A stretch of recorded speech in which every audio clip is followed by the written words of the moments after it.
ఈరోజే భాద్రపద గురువారం. ఎంతో పవిత్రమైన విశేషమైన రోజు. భాద్రపద మాసంలోని ఈ గురువారం రోజు దత్తాత్రేయుడికి సంబంధించిన ఈ కథలను విన్నా, చదివినా, చెప్పినా, వినిపించిన జన్మల పాపాలు తొలగి కోటి జన్మల పుణ్యం వస్తుంది. సకల శుభాలు కలుగుతాయి. ఆ త్రిమూర్తుల అనుగ్రహం మీకు కలుగుతుంది. మరి ఆ కథ ఏమిటో ఇప్పుడు ఈ వీడియోలో తెలుసుకుందాం. ఒకసారి సుఖ, సౌనకాదుల మునులందరూ కలిసి నైమిషారణ్యంలోని దీర్ఘ సత్రయాగం చేస్తున్నారు. నిరాటంకంగా హోమాలు జరుగుతూ ఉన్నాయి. ఒకరోజు విరామ సమయంలో ప్రశాంత వాతావరణంలో మునులందరూ ధ్యానంలో నిమగ్నమై ఉన్నారు. అందరూ పద్మాసనం వేసుకొని 2 చేతులను ఒడిలో సంధించి మోర్పు కన్నులతో అంతర్దృష్టిని భూమధ్య స్థానంలో బంధించి శ్వాస ప్రక్రియలను క్రమమార్గంలో ఉంచి తేజస్వరూపుడైన నారాయణ్ణి నిష్ఠతో ఏకాగ్రత మనసుతో ధ్యానిస్తూ ఉన్నారు. మనశ్శరీరాలను స్తంభింపచేసి శిలా ప్రతిమలై అత్యంత నిష్ఠతో ధ్యానంలో ఉన్నారు. అంతలో చల్లని గాలి ఆ ప్రాంతాన్ని పరిమళభరితంగా ముంచెత్తింది. కోటి సూర్యుల కాంతితో ఒక దివ్య జ్యోతి వారి నడుమ సాక్షాత్కరించింది. అదొక అద్భుత కాంతి, కేవలమైన తేజస్సు, ఆకారం లేని తేజస్సు, కోటి సూర్యుల కాంతితో కోటి చంద్రుల చల్లదనం కలిగిన మహామహస్సు. ధ్యానంలో ఉన్న మనులందరూ దివ్యమైన అనుభూతితో కళ్ళు తెరిచారు. ఎదురుగా కనులు మిరుమిట్లు కొరిపే కాంతిపుంజం, ఆ తేజస్సు దశ దిశలా వ్యాపించింది. మంగళ వాయిద్యాలు మనోహరంగా వినిపిస్తున్నాయి. అప్పుడు సౌనకాది మునులంతా కూడా ఆ కాంతిని చూడలేక కన్నులు మూసుకున్నారు. వెంటనే చేతులు జోడించి ఆర్తితో, మహానుభావ తేజస్వరూప, నువ్వు అనుగ్రహించి మా ఎదుట నిలిచినావు. నిన్ను దర్శించలేని అశక్తులం మేము. అద్భుతమైన ఆ తేజస్సులో మా కన్నులు తట్టుకోలేకపోతున్నాయి. మనస్సు మాత్రం పరమానందంలో మునిగి ఉంది. ఈ అనుభూతిని మేమెప్పుడు అనుభవించలేదు. దయామయ, నీ రూపాన్ని దర్శించగలిగే శక్తి మాకు ప్రసాదించు అంటూ మునులంతా సాష్టాంగ ప్రణామాలు ఆచరించారు. అప్పుడు ఆ తేజస్సు నుంచి ఇలా వినిపించింది, మహామునులారా, కన్నులు తెరవండి. అనగానే మునులంతా కూడా కన్నులు తెరిచారు. అదే తేజోస్వరూపం. ఎరుపు, నలుపు, తెలుపు కలిక కాంతి. ఆ కాంతిలోనే శ్రీమన్నారాయణుడు దర్శనమిచ్చాడు. అత్రి, భృగు, మరీచి మొదలగు మహర్షులంతా కూడా ప్రవేశించి ఉన్నారు. చతుర్వేదాల్లో పఠిస్తున్నారు. ఆ నీలి మేఘశ్యాముడు చిరునవ్వు చిందిస్తున్నాడు. వక్షస్థలంలోని కౌస్తుభమణితో వాసుదేవుడి ముఖం మరింత కాంతివంతంగా అయింది. 4 భుజాలతో శంఖం, చక్రం, గద, పద్మం 4 చేతులలోనే విరాజిల్లుతున్నాయి. కటిక పట్టు పీతాంబరం వేలాడుతూ ఉంది. దాని అంచులకున్న బంగారు కాంతులు దగదగలాడుతూ స్వామి పాదాలకు ఒక వింత స్వభావం కలిగిస్తున్నాయి. శిరస్సున వజ్ర కిరీటం, చెవులకు మంగళ కుండలాలు, భుజాలకు మణిమయమాలలు, చేతివేళ్లకు రత్నాలతో పొదిగిన ఉంగరాలు, మెడలో వనమాల, బంగారు యజ్ఞోపవీతం. వక్షస్థలంలో ఒకవైపు లక్ష్మి, మరొక వైపు శ్రీవత్సలాంఛనం. బంగారు కొండ మీద కూర్చున్నట్టుగా గరుత్మంతుని మీద టీవీగా కూర్చొని దర్శనం అనుగ్రహించాడు. సనక సనందనాదులు, నారద తుంబురులు శృతిగీతాలు ఆలకిస్తున్నారు. జయ విజయులు తన ఇరువైపులా సేవలు చేస్తున్నారు. వీక్షసేనాదులు జయ జయ ధ్వానాలు పలుకుతున్నారు. ఇలా ఉండగా ఉన్నట్టుండి ఆ నీలమేఘశ్యాముడు మళ్ళీ కాచుట్టుగా మారిపోయాడు. వెండి కొండ మీద నంది వాహనాన్ని అధిష్ఠించి పరమశివుడిగా మారిపోయాడు. శిరస్సున చంద్రలేఖ, జటాజూటం నుంచి దుమ్ముడుకుతున్న కందవ, శరీరం నిండా విభూది ధరించి సర్వాంగాలకు సర్పాలను ఆభరణాలుగా ధరించి ఒక చేతిలో త్రిశూలం, మరొక చేతిలో డమరువు, మరొక చేతిలో కమండలం, మరొక చేతిలో జపమాల, కటిభాగాన పులితోలు ధరించి దర్శనమిచ్చాడు. మునులంతా ఆశ్చర్యంగా చూస్తున్నారు. అంతలో ఆ తేజోమండలం చతుర్ముఖుడిగా మారిపోయింది. అంటే బ్రహ్మగా, తెల్ల కమలంపై ఎర్రటి రంగులు సృష్టికర్త. 4 ముఖాలు 4 వేదాలను సావ్యంగా గానం చేస్తున్నాయి. బ్రహ్మర్షులంతా చుట్టూ కూర్చొని ఉపనిషత్తులు వాక్యాలను వల్లిస్తున్నారు. మలయ మారుతులాగా వీణానాదం వినిపిస్తుంది. దివ్య మాలలు ధరించి అర్ధ నియమాలతో నేత్రుడై జపమాలి తిప్పుతూ ధ్యానం చేస్తూ బ్రహ్మ దర్శనమిచ్చాడు. సౌనకాది మునులంతా కన్నార్పకుండా చూస్తున్నారు. ఇక ఆ కాంతిపుంజం త్రిమూర్తుల కలయికగా మారిపోయింది. 3 రంగులు 3 మూర్తులు కలగలిసి కనిపిస్తున్నాయి. 6 చేతులు దర్శనమిచ్చాయి. శంఖము, చక్రము, త్రిశూలము, డమరువు, మాలా కమండలం చేతిలో కనిపించాయి. సకల దేవతలు సేవిస్తున్నారు. సూర్యచంద్రులు, అష్టదిక్పాలకులు, మను, వసు, రుద్రులు, నక్షత్ర గ్రహాలు దేవతలు, కిన్నెర కింపురుష సిద్ధ సాధ్య గరుడోరగ దివ్య జాతులు ఆ త్రిమూర్తి స్వరూపుని పరివేష్టించి స్తోత్రాలు చేస్తున్నారు. సప్త సముద్రాలు, సకల నదీ నదాలు, పర్వతాలు, సకల సృష్టి, సకల జీవజవాలు ఆ దివ్య స్వరూపాలలో సాక్షాత్కరించాయి. దీంతో సౌనకాది మునులంతా ఆశ్చర్యానందాలకు తేలుకొని సాష్టాంగ దండ ప్రణామాలు చేస్తూ, మహానుభావ త్రిమూర్తి స్వరూప, మా జన్మలు ధన్యమయ్యాయి, చరితార్థులమయ్యాము. మా జపాలు తపస్సు నేటికి ఫలించింది. మహా యోగీశ్వరులకు కూడా లభించని దివ్య దర్శనాన్ని అనుగ్రహించావు. కరుణాస్వరూప ధన్యులమయ్యాము. దేవాదిదేవ, భక్తితో మేము చేసే షోడశోపచారాలు స్వీకరించి మమ్మల్ని కృతజ్ఞులు చేయమని వినయంతో అర్థించారు. ఇక త్రిమూర్తి స్వరూపుడు చిరునవ్వుతో తలపాడు. మునులందరూ స్వామిని పూజించి సేవించి స్తుతించారు. అప్పుడు మునులంతా స్వామిని ఇలా అడిగారు, ఇన్ని ఆకారాలలో మాకు కనిపించావు. వీటిలో నీ అసలైన రూపమేది? నీ నివాసం ఎక్కడ? నీ జన్మ కర్మల వృత్తాంతమేమిటి? నువ్వు త్రిమూర్తులకు అతీతుడవని పరాక్రముడవని విన్నాము. ఇది నిజమా కాదా? మా అజ్ఞానాన్ని మన్నించి మా సంశయాలు తొలగించు. నిత్యల జ్ఞానాన్ని ప్రసాదించు స్వామి. అవ్యయ ఆనందాన్ని అందించు అని వేడుకున్నారు మునులు. అప్పుడు స్వామి ఇలా సమాధానం చెప్పాడు. ఓ మునీశ్వర్లారా, మీరు ఎన్నో జన్మల నుంచి జపతపాలను యజ్ఞాలను నియమనిష్టలతో ఆచరిస్తూ జీవితాలు గడుపుతున్నారు. అందుకు సంతోషించి ఇలా దర్శనాన్ని అనుగ్రహించాను. నా నామరూపాలు జన్మ కర్మలు అడిగారు కదా, యోగోపదేశం చేయడానికి, సాధన సాయించడానికి, తగిన పుణ్యఫలం అందించడానికి నేను అట్టిమునికి పుత్రుడిగా జన్మించి దత్తాత్రేయుడు అనే నామంతో సకల లోకాలలో సంచరిస్తూ ఉంటాను. ఇది ఒక అవతారం.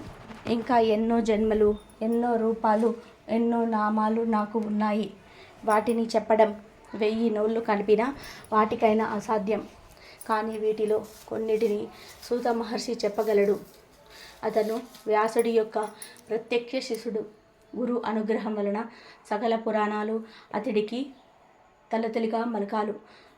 ప్రవచనంలో నేర్పరి అతన్ని అడిగి నా జన్మ కర్మలు తెలుసుకోండి, ఈ యాగాన్ని పూర్తి చేసి పూర్ణ ఫలితాన్ని పొందండి అని చెప్పి ఆ కాంతి పుంజం అదృశ్యమైనది.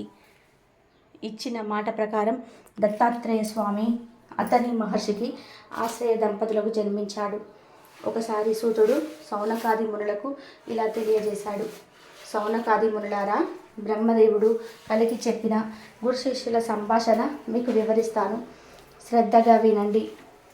గురువు అంటే త్రిమూర్తి స్వరూపుడని, గురుభక్తి గురు సేవయే భుక్తి ముక్తిదాయకమని పురాణాలు చెప్తున్నాయి. అటువంటి గురు దత్తాత్రేయుడి చరిత్రను వినాలని నీకు కోరిక కలగటం ఈ పూర్వ పుణ్య విశేషం. చెబుతాను వినండి అని సూతుడు ఇలా చెప్పడం ప్రారంభించాడు. కొన్నాళ్ళ కిందట గురుకులాలు ఉండేటివి. అలా ఒకనొక గురుకుల ఆశ్రమంలో ఒక గురువుగారు ఉండేవాడు. ఆయన పేరు వేదధర్ముడు. ఆయన సర్వశాస్త్ర కోవిదుడు, జ్యోతిష్య శాస్త్రంలో దిట్ట. ఈయన ఎందరో పిల్లల్ని చేరదీసి ఆయన వద్ద ఉంచుకొని భోజనం పెట్టి ఆశ్రయం కల్పించి ఆయనకు వచ్చిన విద్యలన్నిటినీ నిస్వార్థంగా బోధిస్తూ ఉండేవాడు. అలా ఈయన వద్ద కౌసుడు అనే ఒక శిష్యుడు ఎంతో గురుభక్తితో ఉంటూ విద్యను అభ్యసిస్తూ తను కూడా జ్యోతిష్య శాస్త్రంలో పట్టు సాధించాడు. చదువు ముగిసిపోయాక శిష్యులంతా స్నాతక సభను ముంచుకొని గురువుని ఆశ్రమాన్ని వదిలి వెళ్ళిపోయేవారు. అలా కౌశిక విద్యను కూడా చివరికి వచ్చేసే సందర్భంలో ఒకసారి గురువుగారు ఏదో పని మీద ఊరి వెళుతూ ఆశ్రమ బాధ్యతలంటేనే కౌశుడికి అప్పగించి వెళ్ళారు.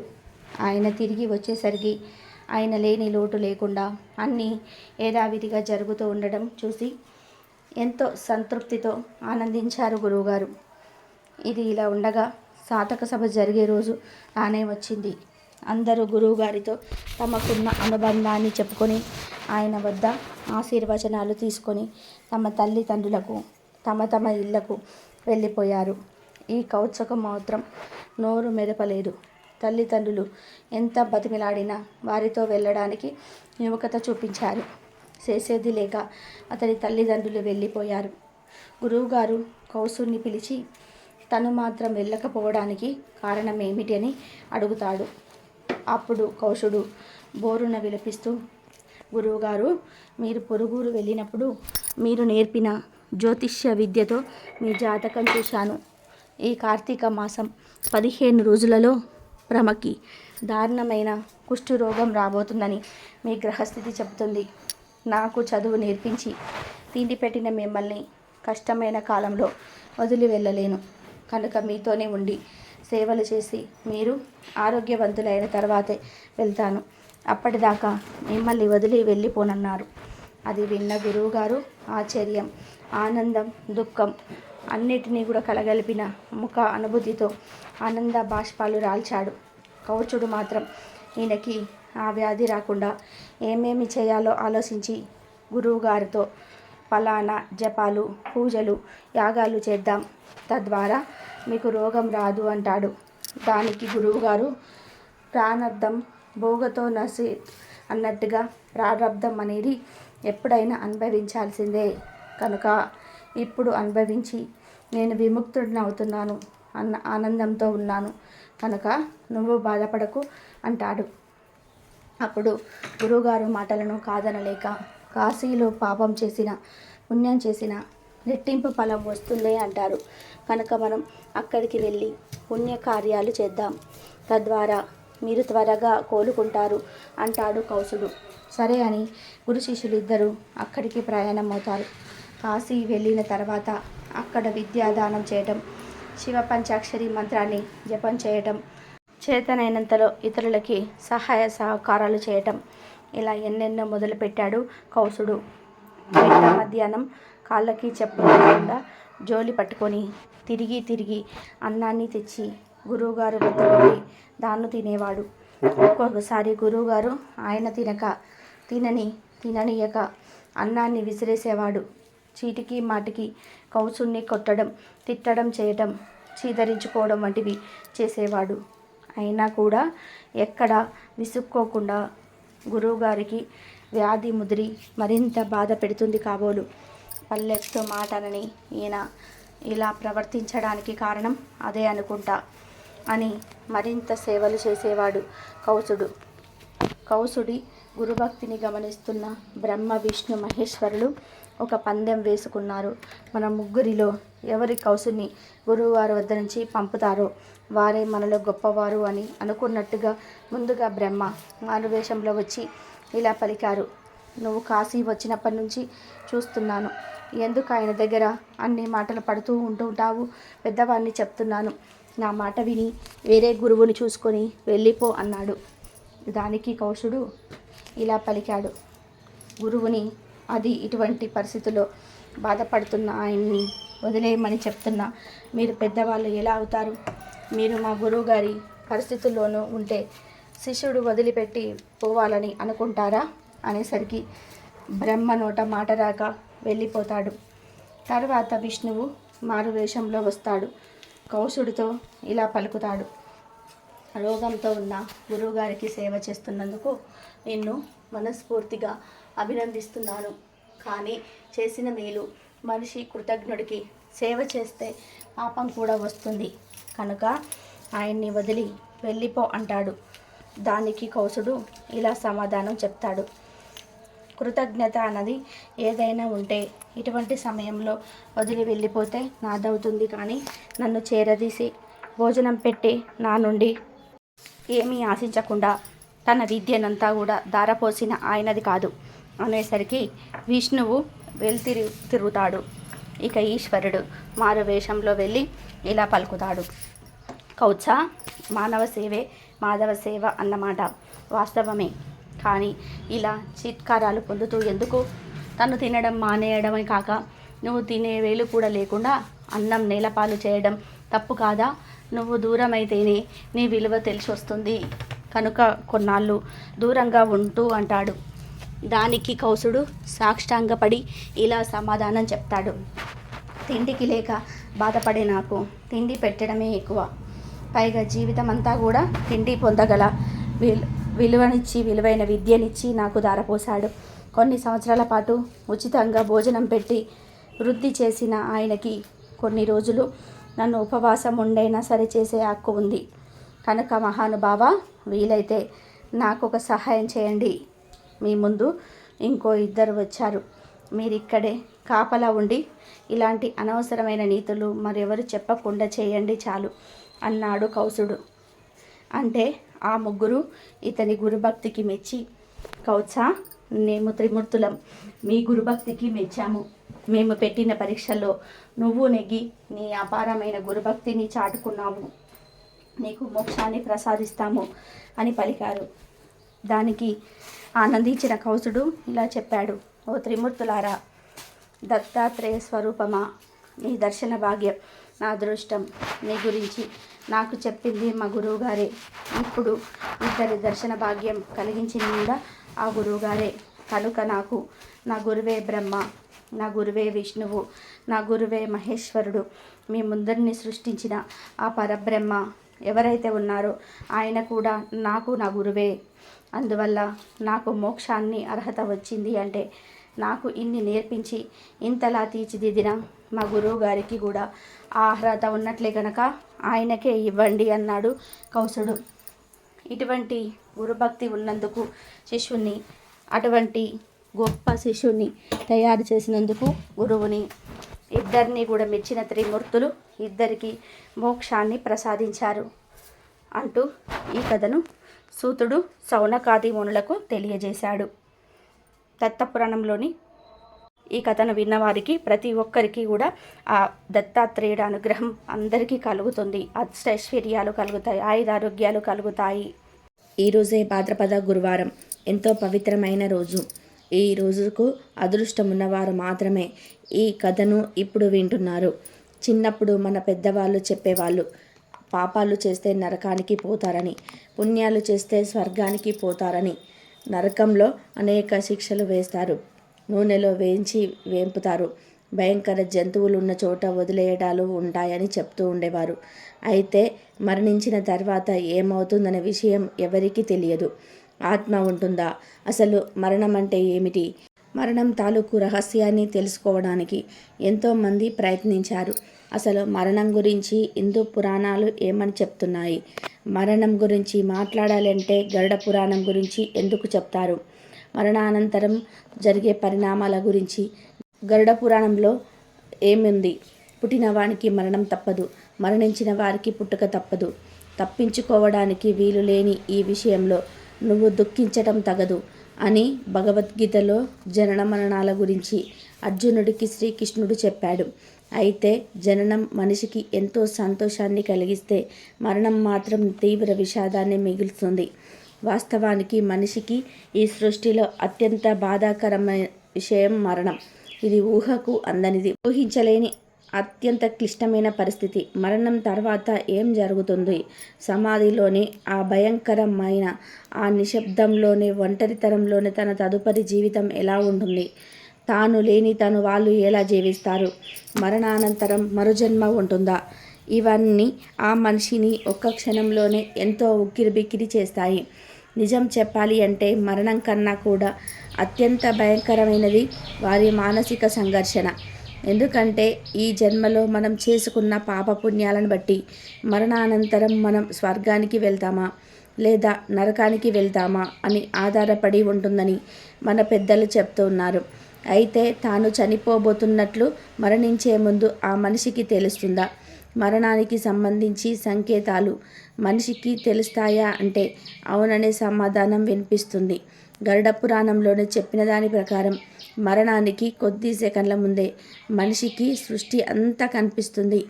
ఆ సమయంలో వచ్చిన దివ్య దృష్టితో అతను ప్రపంచాన్నంతటి కూడా అర్థం చేసుకుంటాడు.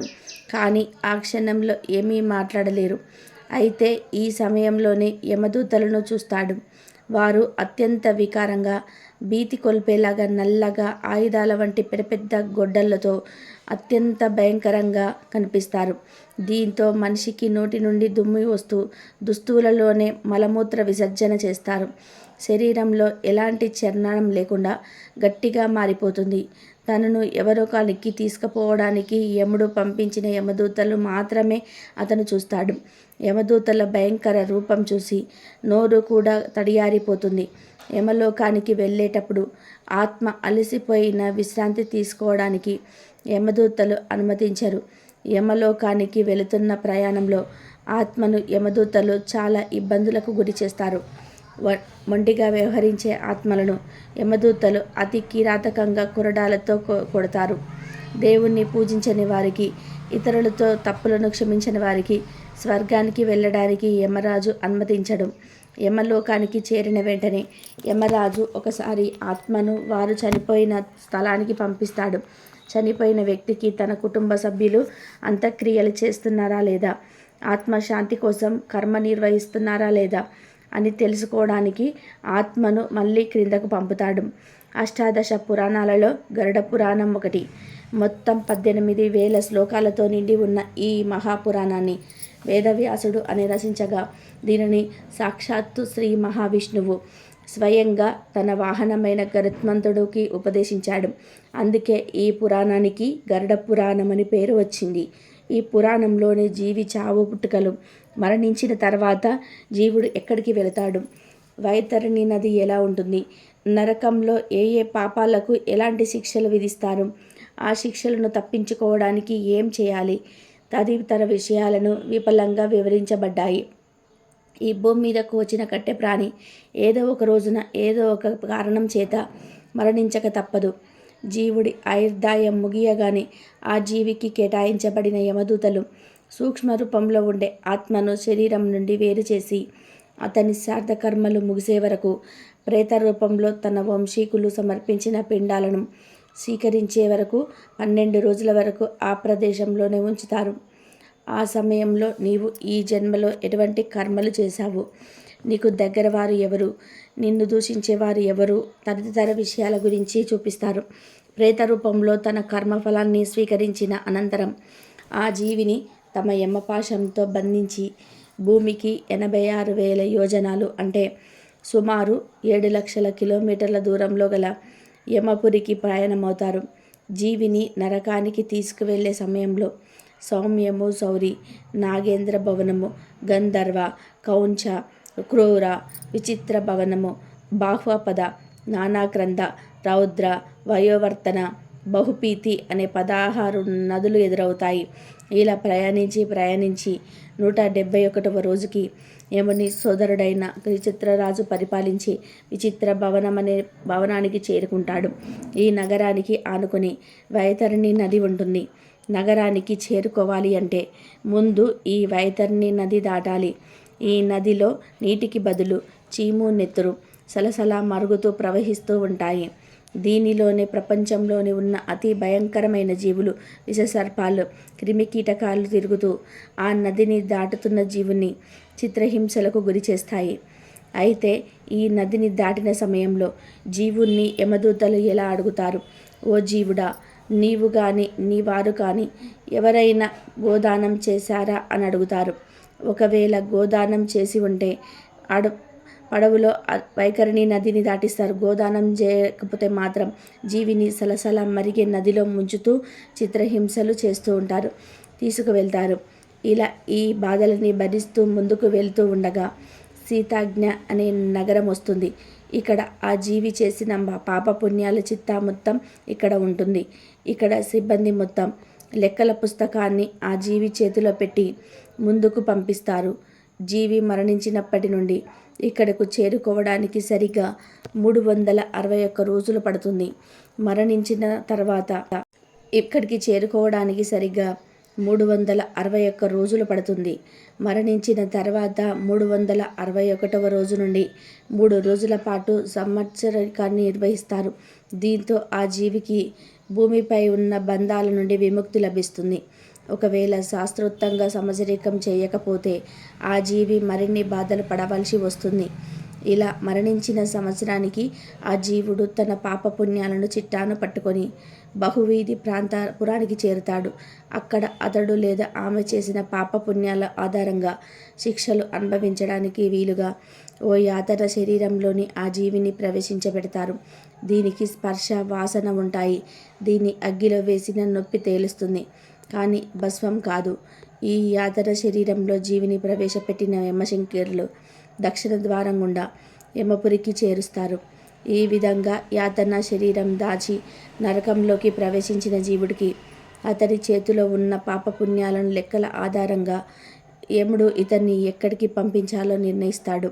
నరకంలో కూడా ఒక్కొక్క పాపానికి ఒక్కొక్క శిక్ష ఉంటుంది. ఇక్కడ ప్రధానంగా 28 రకాల శిక్షలు ఉంటాయి. ఆ శిక్షలు ఏంటంటే, ఆ మిశ్రమం ఎవరైతే ఇతరుల ధనాన్ని, వారి ఆడవారిని అపహరిస్తారో వారికి ఈ శిక్షను అమలు చేస్తారు. ఇక్కడ వీరిని చీకటి గదిలోనే బంధించి ముళ్ళకర్రలతో రక్తం వచ్చేలాగా పంపిస్తారు. ఇక్కడ అందగా మిశ్రమం స్త్రీల యొక్క ధనాన్ని ఎవరైతే దోచుకుంటారో వారికి ఇక్కడ రక్తం కారే వరకు కొడుతూ భయంకరమైన చీకటి గదిలోని విష జంతువుల మధ్య వదిలేస్తారు. ఇక రౌరవం ఇతర ప్రాణులను చంపి ఇక వచ్చిన దాంతోనే జీవించే వారికి ఈ శిక్షను విధిస్తారు. ఇక్కడ వీరిని నరకంలో మాత్రమే ఉండే రురువు అనే జంతువులతో కల్పించి హింసిస్తారు. ఇక మహారౌరవం ఇతరులను అపహరించి హింసిస్తూ తమ వాంఛలను తీర్చుకునే వారిని రౌరవాలతో మాంసం ముద్దలు బయటకు వచ్చేలాగా ఆపకుండా పాపిస్తూ ఉంటారు. ఇక కుండీపాకం సజీవంగా ఉన్న పశుపక్షాదులను చంపి వాటిని భుజించే వారికి ఇక్కడ సలసల మరిగే నీటిలో పకోడీలు మాదిరిగా వేయిస్తారు.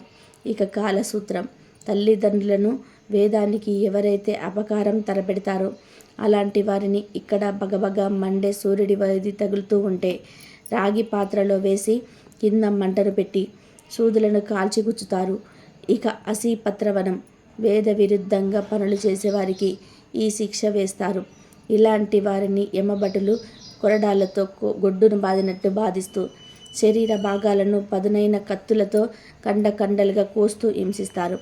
ఇక సూకరముఖం అమాయకులను అకారణంగా శిక్షించిన అధికారులకు ఈ శిక్షను అమలు చేస్తారు. ఇలా చేసిన వారిని చెరుకును గానుగలో వేసినట్లు వేసి పిప్పి అయ్యేలా చేస్తారు. ఇక అంత కోపం భూమిపైన జీవులను హింసించే వారికి ఈ శిక్షను విధిస్తారు.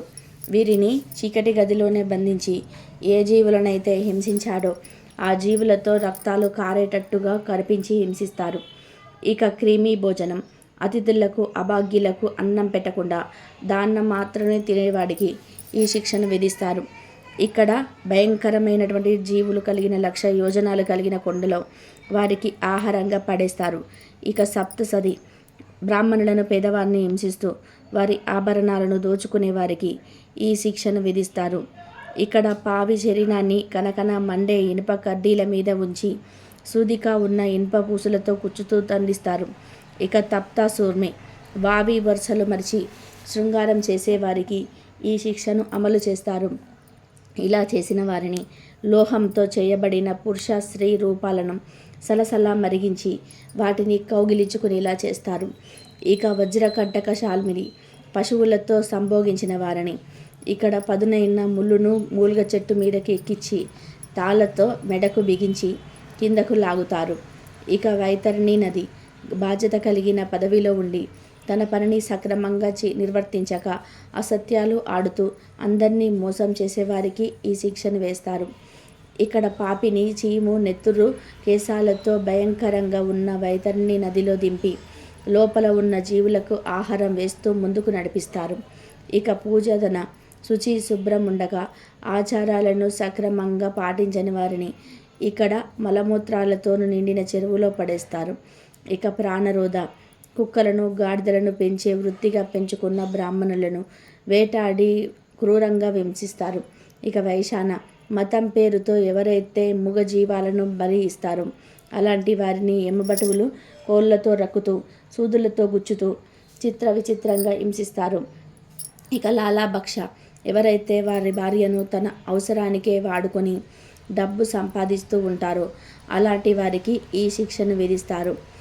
ఇక్కడ వీర్యంతో నిండిన పెద్ద చెరువుతో పడేసి వారిని దండిస్తారు. ఇక సారమే యోధనము, ఇల్లు తగలబెట్టుట, ఊరి మీద పడి దోచుకోవడం, విషం పెట్టడం వంటి పాపాలను చేసిన వారిని చాకులాంటి పదునైన పళ్ళు కలిగిన 700 కుక్కల మధ్యలో పడేసి వాటితో కరిపిస్తారు. ఇక అవిషిమత కోర్టుల్లో దొంగ సాక్ష్యాలు చెప్పేవారు, ఆడిన మాట తప్పేవారిని ఇక్కడ ఎంతైనా శిఖరం మీద నుండి కిందకు తోసేస్తారు. ఇక ఆయాహ పానము వ్రతనిష్టతో ఉండి మద్యపానం చేసిన బ్రాహ్మణులను క్షత్రియ వైశ్యులకు ఈ శిక్షను విధిస్తారు. వీరికి ఇక్కడ ఇనుమును కరిగించి తాగిస్తారు. ఇక క్షారదర్తనం తమ కన్నా పెద్ద పదవిలో ఉన్న వారిని గౌరవించగా దుర్భాషలాడే వారిని తలక్రిందులుగా వేలాడదీసి శూలాలతో పొడుస్తూ హింసిస్తారు. ఇక రక్షోగణబోధన నరమాంసాన్ని పశుమాంసాన్ని తినేవారిని ఇక్కడ యమకింకరులు పదునైన ఆయుధాలతో శరీరాన్ని ముక్కలు ముక్కలుగా కోస్తూ వారు పడే బాధలు చూస్తూ కేరింతలు కొడతారు. ఇక శూలప్రోతము జంతువులను హింసించి వారితో డబ్బు సంపాదించే వారికి ఈ శిక్షలు విధిస్తారు. ఇక్కడ పాపిని ఉరికంబానికి వేలాడదీసి శూలాలతో శరీరాన్ని ముక్కలు ముక్కలుగా కోసి వారి మాంసాన్ని కాకులకి గ్రద్దలకి ఆహారంగా వేస్తారు. ఇక ధనసూరక ఎవరైతే ఇతరులను వాదిస్తూ క్రూరంగా ప్రవర్తిస్తారో అలాంటి వారిని ఇక్కడ 5 లేదా 7 తలల పాములతో భయంకరంగా కనిపిస్తారు. ఇక అవధి నిరోధని బలవంతంగా ఇతరులను ఎత్తుకొచ్చి ధనం కోసం హింసిస్తారు. అలాంటి వారిని విషవాయువులతో నిండి పగలు కక్కుతున్న నోటిలో పడేసి ఉక్కిరి బిక్కిరి చేస్తారు. ఇక పర్యావర్తన అతిథులను గౌరవించకుండా వారి పట్ల క్రూరంగా ప్రవర్తించే వారిని ఇక్కడ రగడద్దలు రాబందులచే వారి కనుగుడ్లను పీకిస్తారు. ఇక సూసీముఖ తన గర్వంతో అందరినీ చీర్నచూపు చూస్తూ అవమానించే వారిని సూదులను ఎర్రగా కాల్చి వారి శరీరాన్ని చీల్చి బంతవలె కొడతారు. కాబట్టి నరకంలో ఇలాంటి భయంకరమైన శిక్షలు విధిస్తారు. వీటిని చూసైనా ఎవరిని బాధ పెట్టకుండా సన్మార్గంలో నడిస్తే ఈ శిక్షల నుండి తప్పించుకోవచ్చు. అయినంత మాత్రమే సకల పాపాలు పోయి కోటి జన్మల మహాపుణ్యం వచ్చే ఈ పవిత్ర కథను విందాం. అదృష్టవంతులు మాత్రమే ఈరోజు ఈ కథను వింటారు. పూర్వం ఒక ఊరిలో ఒక ధనవంతుడైన వ్యాపారి ఉండేవాడు. ఆ వ్యాపారికి ఆ నగరం అంతా కూడా మంచి పలుకుబడి గుర్తింపు ఉండేది. తరతరాలకు తరగని ధనం అతని వద్ద ఉండేది. ఆ వ్యాపారి నగరంలోనే ఉన్న వారందరికీ అప్పుగా ధనాన్ని ఇచ్చేవాడు. కానీ ఆ ధనవంతుడు అప్పు ఇచ్చే విషయంలో ఒక కఠినమైన నిర్ణయం పెట్టుకున్నాడు. అతని వద్ద ఎవరైనా అప్పు తీసుకోవచ్చు, కానీ ఆ అప్పును 2 రకాలుగా ఇచ్చేవాడు. అందులో మొదటి రకం ఈ జన్మలో తీసుకున్న అప్పును ఈ జన్మలోనే తీర్చడం. ఇక రెండవది ఇప్పుడు తీసుకున్న అప్పు వచ్చే జన్మలో తీర్చే విధానంగా అప్పుని ఇచ్చేవాడు. ఎవరు ఎంత ధనం అప్పుగా అడిగినా ఇచ్చేవాడు. ఇదే అదునుగా భావించి మోసం చేయాలి అనుకునేవారు డబ్బును వచ్చే జన్మలో తీర్చుతామని చెప్పి డబ్బును అడిగేవారు. ఆ వ్యాపారి ఇంటి ముందు ఉదయాన్నే వచ్చి అలా క్యూలో నిలబడేసేవారు. అందరూ అనుకునేవారు, ఆ వ్యాపారి ఒక పిచ్చివాడు, అతని వద్ద చాలా ధనముంది, పిచ్చివాడు కాబట్టే ఇప్పుడు అప్పు ఇచ్చి వచ్చే జన్మలో తీర్చమంటున్నాడు. అలా వచ్చిన వారిలో కొంతమంది నిజాయితీ పరులు ఈ జన్మలోనే తమ అప్పును తీర్చుతాము అంటూ ధనాన్ని అప్పుగా తీసుకుంటున్నారు. ఇక మోసం చేద్దామనే ఉద్దేశంతో ఉన్నవారు మాత్రం వచ్చే జన్మలో తీరుస్తామంటూ ఎక్కువ మొత్తంలోని ధనాన్ని అప్పుగా తీసుకొని ఆనందంగా అక్కడి నుండి వెళ్ళిపోతున్నారు. ఇక అప్పు తీసుకున్న వారి పేరు చిరునామా అంతా కూడా ఆ వ్యాపారి తన పుస్తకంలో రాసి పెట్టుకునేవాడు. ఆ వ్యాపారి చాలా నిజాయితీగా ఉండేవాడు. ఎవరిని అప్పును తిరిగి ఇవ్వమని ఇబ్బంది పెట్టేవాడు కాదు. ఆ వ్యాపారి గురించిన ఈ విషయం ప్రక్క ఊరిలో ఉన్న వారికి కూడా తెలిసిపోయింది. ఆ పక్క ఊరిలోనే 2 ప్రాణ స్నేహితులు ఉండేవారు. వారు ఏ పని చేసేవారు కాదు. జూదం ఆడటం, దొంగతనాలు చేయటం, మద్యం తాగడం వంటి పనులు మాత్రమే చేసేవారు. ఆ ఊరిలోనే వారిని ఎవరూ నమ్మేవారు కాదు. ఒకరోజు ఒక వ్యక్తి వారి వద్దకు వచ్చి, ఎన్ని రోజులు మీరు ఇలా ధనం కోసం అన్ని తప్పుడు పనులు చేస్తారు? మన ప్రక్క ఊరిలోని ఒక వ్యాపారి ఉన్నాడు. ఆయన అందరికీ ధనం అప్పుగా ఇస్తున్నాడు. మీకు డబ్బులు తిరిగి ఇవ్వాలి అనిపిస్తే ఈ జన్మలోనే అప్పు తీర్చుతాము అని అప్పు తీసుకోండి. అప్పు తీర్చాలి అని లేకపోతే వచ్చే జన్మలో అప్పు తీర్చుతాము అని చెప్పి ధనం తీసుకోండి. అలా ధనం తీసుకొని ఏదైనా చిన్న వ్యాపారం చేసుకోండి. అంతేకాని తప్పుడు పనులు మాత్రం చేయకండి అని చెప్పి ఆ వ్యక్తి అక్కడి నుండి వెళ్ళిపోయాడు. ఆ మాటలు వినగానే వారికి చాలా ఆనందం కలిగింది. వారు ఇలా ఆలోచిస్తున్నారు, మనమిద్దరం ఆయన దగ్గరికి వెళ్ళి చాలా ధనాన్ని తీసుకొని వచ్చే జన్మలో తీరుస్తామని చెప్పి తీసుకుందాం. ఆ డబ్బుతో 10 ఏళ్ళు చాలా సుఖంగా బ్రతుకుదామని అనుకున్నారు. ఇక వెంటనే ఆ వ్యాపారి ఉంటున్న ఊరికి బయలుదేరారు. ఆ ఊరికి చేరగానే అంటే నడుచుకుంటూ వెళ్ళాలి.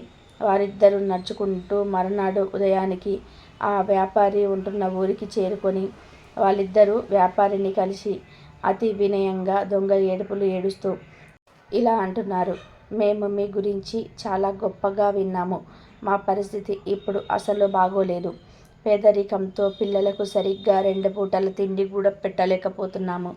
ఇప్పుడు మాకు ధనం చాలా అవసరం. మీ వద్ద మాకు ధనం లభిస్తుందా? దయచేసి మాకు సహాయం చేయండి అని అడిగారు. అప్పుడు ఆ వ్యాపారి, మీకు తప్పకుండా అప్పు ఇస్తాను. మీరు ఎంత ధనం కావాలంటే అంత ధనం తీసుకోండి. భయపడకండి. మీకు ఎంత ధనం కావాలి అని ఆ వ్యాపారి అడుగుతాడు. అప్పుడు వారిద్దరూ, మాకు చెరో 5 లక్షల వరహాలు కావాలి. కానీ ఈ జన్మలో మాకు మీ అప్పును తీర్చలేము. వచ్చే జన్మలో అప్పును పూర్తిగా తీర్చుకుంటాము అని అంటారు. అప్పుడు ఆ వ్యాపారి, సరే సరే, మీరు వచ్చే జన్మలోనే తీర్చండి.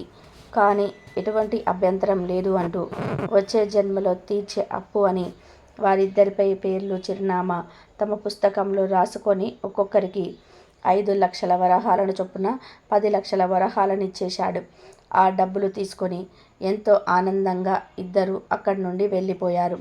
కొద్ది దూరం వెళ్ళిన తర్వాత వారిద్దరూ ఇలా అనుకుంటున్నారు, వచ్చే జన్మ ఉందో లేదో ఎవరికి తెలుసు. ఈ వ్యాపారి పెద్ద మూర్ఖుడిలా ఉన్నాడు. వచ్చే జన్మ ఏమో గాని ఈ డబ్బులతో ఈ జన్మలో ఎంతో సంతోషంగా జీవించవచ్చు. ఇక మనం దొంగతనాలు చేయాల్సిన పని లేదు అంటూ వాళ్ళ ఊరి వైపు వెళ్తూ ఉన్నారు. నడుస్తూ నడుస్తూ దారిలోనే చీకటి పడిపోయింది. వారికి ఊరి బయట ఉన్న ఒక ఇల్లు కనిపిస్తుంది. వెంటనే ఆ ఇంటి ముందుకు వెళ్ళి ఆ యజమానితో ఇలా అంటున్నారు, మాకు దారిలోనే చీకటి పడిపోయింది. మేము చాలా దూరం వెళ్ళాలి. ఈరోజు రాత్రి ఇక్కడే నిద్రించి ఉదయాన్నే మేము వెళ్ళిపోతాము. దయచేసి మీ ఇంట్లో ఉండడానికి కాస్త చోటు ఇవ్వండి అంటూ అడుగుతాడు. అప్పుడు ఆ వ్యక్తి, చూడండి, మీరు ఎవరో నాకు తెలియదు. తెలియని వారిని నా ఇంట్లోకి నేను రానివ్వను. మీరు కావాలి అంటే మా ఇంటి ముందు ఉన్న పశువుల పాకలో పడుకోండి. అక్కడ మంచం కూడా ఉంది. నేను రోజు అక్కడ గానుగ నూనె అమ్ముతూ ఉంటాను. ఒక ఎద్దు, ఒక గేదె ఉన్నది. జాగ్రత్తగా వెళ్ళి అక్కడ పడుకోండి అని అంటారు. ఇక చేసేదేమీ లేక ఇద్దరు అక్కడ ఉండడానికి నిర్ణయం తీసుకున్నారు. ఇద్దరు వెళ్ళి ఆ పశువుల పాకలో పడుకున్నారు. కానీ వారికి నిద్ర పట్టడం లేదు. నిద్రిస్తే ధనం ఎవరైనా సరే ఎత్తుకుపోతారేమోనని భయపడుతున్నారు. ఇలా ఇద్దరు మాట్లాడుకుంటూ కూర్చున్నారు. అప్పుడే విచిత్రంగా అక్కడే ఉన్న ఎద్దు గేదెతో మాట్లాడుకోవడాన్ని వారికి వినిపించింది. ఆ గేదె ఎద్దుతో ఇలా అంటుంది, ఓ మిత్రమా, నువ్వు పడుకున్నావా, మేల్కొని ఉన్నావా? నేను ఒక మాట చెప్తాను విను. ఇక మన స్నేహం ఈ రాత్రితో ముగిసిపోతుంది. రేపు ఉదయాన్నే నేను నిన్ను విడిచి వెళ్ళిపోతున్నాను అని అంటుంది. అప్పుడు ఆ ఎద్దు, ఏం మాట్లాడుతున్నావు? ఇక్కడ నుండి వెళ్ళిపోతావా? ఎటు వెళ్తావు? ఎందుకు వెళ్తావు అని అడుగుతుంది.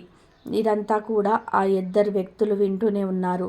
అప్పుడు ఆ గేదె ఇలా అంటుంది, నేను పూర్వజన్మలో మన యజమాని వద్ద అప్పు తీసుకొని తీర్చలేకపోయాను. దాని కారణంగా నేను ఈ జన్మలో పశువుగా మారి అతని వద్దకే వచ్చి అప్పు తీర్చాను. అతను నన్ను నానా హింసలకు గురి చేశాడు. నేను పూర్వజన్మలో అతని వద్ద తీసుకున్న అప్పు కంటే 1000 రెట్లు ఎక్కువగా నా నుండి అతను అప్పుగా వసూలు చేశారు. ఇక ఈ రోజుతో నా అప్పు పూర్తిగా తీసుకున్నాను. అతని వద్ద నుండి నాకు విముక్తి లభించింది. ఇక ఉదయాన్నే కొద్దిగా గడ్డి తిని ఆ తర్వాత నా శరీరాన్ని వదిలేస్తాను. అతని అప్పు తీర్చడానికి నాకు ఈ జన్మ లభించింది. ఇక అప్పు తీర్చేశాను. ఇక నాకు ఈ శరీరంతో పని లేదు. నా శరీరాన్ని వదిలేస్తాను అని అంటుంది. ఆ గేదె మాటలు విన్న ఆ ఎద్దు ఇలా అంటుంది. మిత్రమా, నీకు విముక్తి లభించింది. ఇంకో 4 గంటలు ఆగితే నేను కూడా అతని వద్ద నుండి విముక్తిని అవుతాను. నేను కూడా పూర్వజన్మలో నీలాగే అతని వద్ద అప్పు చేసి తీర్చలేకపోయాను. ఇంకా కొద్దిగా ధనం మాత్రమే తీర్చవలసి ఉంటుంది. ఆ కొద్ది ధనాన్ని కూడా ఉదయాన్నే ఒక కసాయివాడి వచ్చి ఆ మిగిలిన ధనాన్ని యజమానికిచ్చి నన్ను ఇక్కడి నుండి తీసుకొని వెళ్తాడు. అలా మిగిలిన అప్పు కూడా తీరిపోతుంది. ఆ వెంటనే నాకు విముక్తి లభిస్తుంది. పూర్వజన్మలో నేను చేసిన అప్పుకు గాను ఈ జన్మలో ఈ నూనె గానుగ తిప్పి తిప్పి అప్పు తీర్చాను. నానా కష్టాలు అనుభవించాను. ఇలా నా అప్పు మొత్తం వడ్డీతో సహా తీర్చేశాను. ఆ మిగిలిన కొద్ది ధనం కూడా రేపు కసాయివాడు చెల్లించి నన్ను ఈ బాధల నుండి విముక్తిని చేస్తాడు.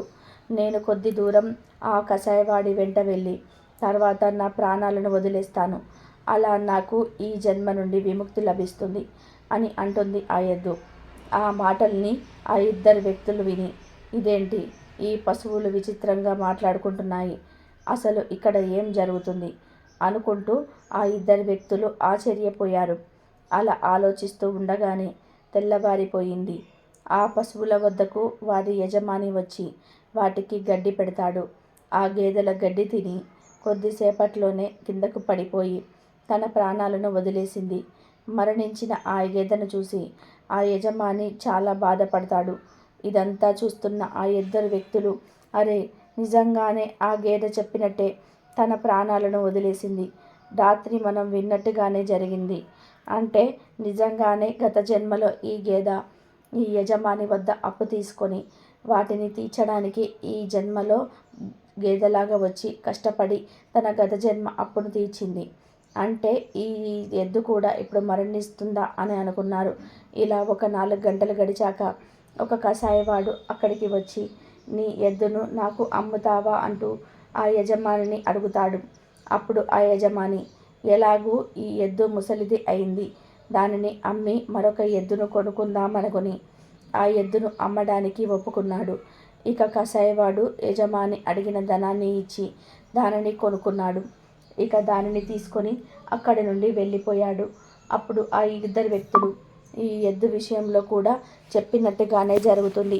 కసాయివాడు వచ్చి ఎద్దును కొనుక్కొని దానిని తీసుకొని వెళ్తున్నాడు. మనం దాని వెంట వెళ్ళి చూద్దాం, అది మరణిస్తుందా లేదా అంటూ మెల్లగా ఆ ఎద్దును వెంబడిస్తూ వెళ్తున్నారు. ఊరి వద్దకు వెళ్ళగానే రాత్రి చెప్పినట్టుగానే ఆ ఎద్దు కింద పడిపోయి దాని ప్రాణాలను వదిలేసింది. అలా దానికి విముక్తి లభించింది. అది చూసిన ఆ ఇద్దరు భయంతో గజగజ వణికిపోయారు. వాళ్ళు ఇలా అనుకుంటున్నారు, అంతా ఆ రాత్రి చెప్పినట్టుగానే జరిగింది.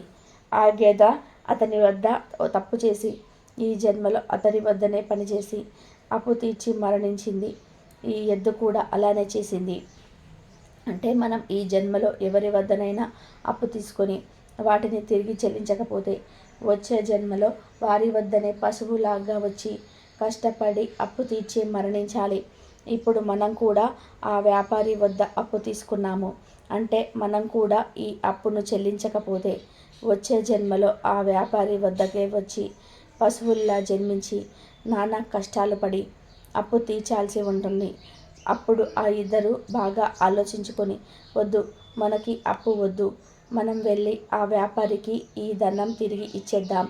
వ్యాపారి అడిగితే మాకు వేరే వద్ద ధనం లభించింది అని చెప్దాం. ఎలాగైనా సరే ఈ ధనాన్ని తిరిగి అతనికే ఇచ్చేద్దాం. ఆ వ్యాపారి మామూలు వాడు కాదు, మనమే పిచ్చివాళ్ళం. ఆయనకు ఇవన్నీ తెలిసినట్టుగా ఉన్నాయి. అందుకే అంత ధైర్యంగా వచ్చే జన్మ కోసం అప్పుగా ఇస్తున్నాడు. మనకు ఈ అప్పు వద్దు, మనం తిరిగి ఇచ్చేద్దామంటూ ఆ ధనాన్ని తీసుకొని ఆ వ్యాపారి వద్దకు చేరుకొని ఇలా అంటున్నారు, మేము నిన్న మీ వద్ద అప్పు తీసుకున్నాము. ఆ ధనాన్ని తిరిగి ఇవ్వడానికి మేము మీ వద్దకు వచ్చాము. మాకు ఇప్పుడు ఈ ధనంతో అవసరం లేదు. మీరు ఈ డబ్బును తీసుకొని మీ పుస్తకంలో నుండి మా పేరును తొలగించండి అంటూ అడుగుతారు. అప్పుడు ఆ వ్యాపారి పుస్తకంలో తెరిచి చూడగా అందులోనే వచ్చే జన్మలో అప్పు తీరుస్తాము అని రాసి ఉంది. అప్పుడు ఆ వ్యాపారి, చూడండి, మీరు అప్పు తీసుకున్నది ఈ జన్మలో తీరుస్తామని కాదు, వచ్చే జన్మలో తీరుస్తామని అప్పు తీసుకున్నారు. ఈ జన్మలో అప్పు తీర్చవలసి ఉంటే నేను తీసుకునేవాడిని, కానీ అది వచ్చే జన్మలో తీర్చవలసిన అప్పు. నేను దానిని తీసుకోలేను. మీరు వచ్చే జన్మలోనే ఆ అప్పును తీర్చవలసి ఉంటుంది అని అంటాడు. ఆ వ్యాపారిని మాటలు విన్న ఆ ఇద్దరు డబ్బులు తిరిగి తీసుకోమని చాలా బతిమిలాడతారు. కానీ ఆ వ్యాపారి అసలు వినక ఇక నిరాశతో ఆ ఇద్దరు అక్కడి నుండి తిరిగి వెళ్ళిపోయారు. వాళ్ళు దారిలో వెళుతూ ఒక చెట్టు కింద కూర్చొని ఇలా ఆలోచిస్తున్నారు. ఇక మనం వచ్చే జన్మలో పశువులుగా జన్మించి ఆ వ్యాపారి అప్పును తీర్చవలసి ఉంటుంది. వచ్చే జన్మలో ఆ వ్యాపారి మనల్ని ఎన్ని కష్టాలు పెడతాడో. ఆ వ్యాపారి వద్ద అప్పు తీసుకొని మనం చిక్కుల్లో పడిపోయామని అనుకున్నారు. అప్పుడు ఆ ఇద్దరిలో ఒకరు ఇలా అంటున్నాడు, మిత్రమా, దీని నుండి తప్పించుకునే ఒక ఉపాయం నా దగ్గర ఉంది. మనం ఒక పని చేద్దాం. ఈ అడవిలో ఎక్కడా నీళ్లు లభించటం లేదు. దారిలోనే వెళ్ళిన వారికి పశువులకు నీరు లభించక చాలా ఇబ్బందులు పడుతున్నారు. ఆ వ్యాపారి ఇచ్చిన ధనంతో ఇక్కడ ఒక అందమైన చెరువును నిర్మిద్దామని అంటాడు. రెండవ వాడు కూడా దానికి ఒప్పుకున్నాడు. ఇక మరుసటి రోజు నుండి డబ్బులు ఖర్చు చేస్తూ ఆ చెరువును నిర్మించే పనిని ప్రారంభించాడు. అతి తక్కువ సమయంలోనే ఒక అందమైన చెరువును నిర్మించాడు. ఆ చెరువు చుట్టూ అందమైన మొక్కలను కూడా నాటారు. కొన్ని రోజుల్లోనే వర్షాలు పడి ఆ చెరువు నీటితో నిండిపోయింది. ఇక వారిద్దరు కూడా ఆ చెరువు దగ్గరే ఒక గదిని నిర్మించుకొని అక్కడే నివసిస్తూ ఉన్నారు. ఆ వ్యాపారి ఇచ్చిన ధనం పూర్తిగా ఆ చెరువు కోసం మాత్రమే ఖర్చు చేశారు. మెల్లమెల్లగా ఆ చెరువు గురించి ప్రక్క ఊళ్ళల్లో కూడా తెలిసిపోయింది. ఇక అందరూ కూడా పశువులకు నీరు తాగిద్దామని అక్కడకు తీసుకొని వస్తున్నారు. కానీ ఆ ఇద్దరు ఆ చెరువు కట్ట మీద నిలబడి ఆ చెరువులోని నీటిని త్రాగనివ్వటం లేదు. ఈ చెరువులో ఎవరు నీరు త్రాగకూడదు. ఇది మా యజమాని ఆదేశం. ఇక్కడికి ఎవరు రావద్దు అని అంటారు. ఆ చెరువుకు కూడా వారికి అప్పు ఇచ్చిన ఆ వ్యాపారి పేరునే పెడతారు. అప్పుడు ప్రక్క ఊరిలో ఉన్న వారందరూ కూడా ఇలా అనుకుంటున్నారు, ఇంత అందమైన చెరువును ఆ వ్యాపారి అడవిలో ఎందుకు నిర్మించాడు? నీళ్లు కూడా చాలా స్వచ్ఛంగా ఉన్నాయి. కానీ ఇద్దరు వ్యక్తులు అక్కడ నిలబడి ఆ నీటిని ముట్టుకొనివ్వటం లేదు. అప్పుడు అందరూ ఆ చెరువు దగ్గరికి వెళ్ళి, మీకేమైనా పిచ్చి పట్టిందా? ఆ చెరువులో నీటిని తాగితే మీకు ఏం నష్టం జరుగుతుంది?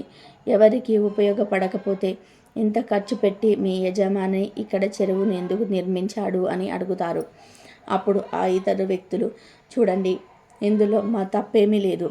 మేము ఆ వ్యాపారి వద్ద పనిచేసే వాళ్ళము.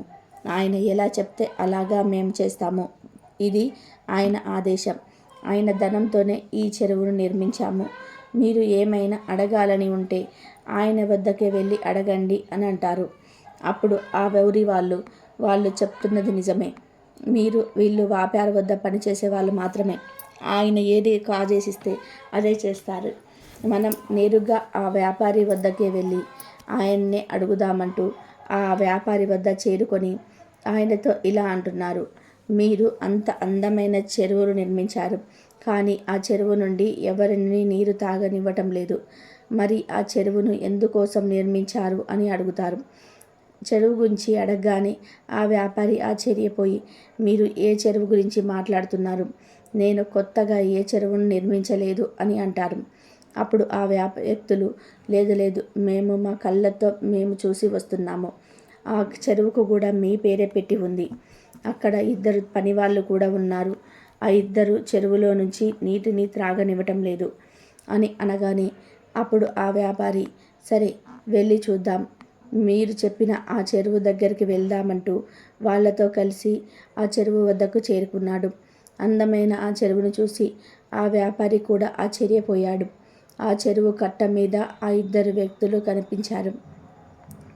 వెంటనే ఆ వ్యాపారి ఇద్దరి వద్దకు వెళ్ళి ఇలా అంటున్నాడు, మీరు ఈ చెరువులో నుంచి నీటిని ఎందుకు ముట్టుకొనివ్వటం లేదు?